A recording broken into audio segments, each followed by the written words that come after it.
Hello everyone, আশা করি তোমরা সবাই খুব ভালো আছো। কিছুদিন আগে ছিল আমার ভাইজির বার্থডে। চলে গিয়েছিলাম সন্ধ্যাবেলা ভাইজির ওখানে, মানে দাদার বাড়িতে। গিয়ে তো দেখি গেস্টরা অলমোস্ট সবাই এসে পড়েছে। এখানে বেশিরভাগই রয়েছে ভাইজিদের বন্ধু বান্ধবীদের ফ্যামিলিজরা অ্যান্ড তারা। এবং ডেকোরেশনটা তো দেখে ভালোই লাগলো।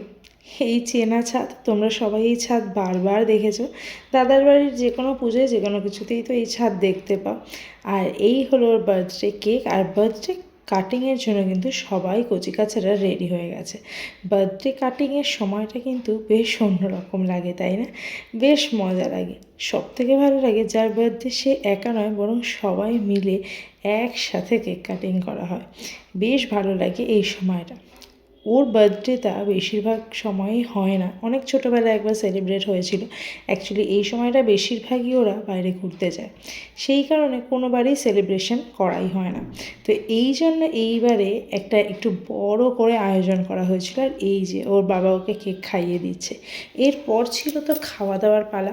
খাওয়া দাওয়ায় অবশ্যই প্রথমে ছিল কেক, চিকেন পকোড়া ছিল গরম গরম, আর তার সাথে ছিল গরম গরম কফি। চিকেন পকোড়া দিয়ে কফিটা কিন্তু জমে যাচ্ছিল। আর তারপর ছিল সবার সাথে একটু গল্প গুজব করা।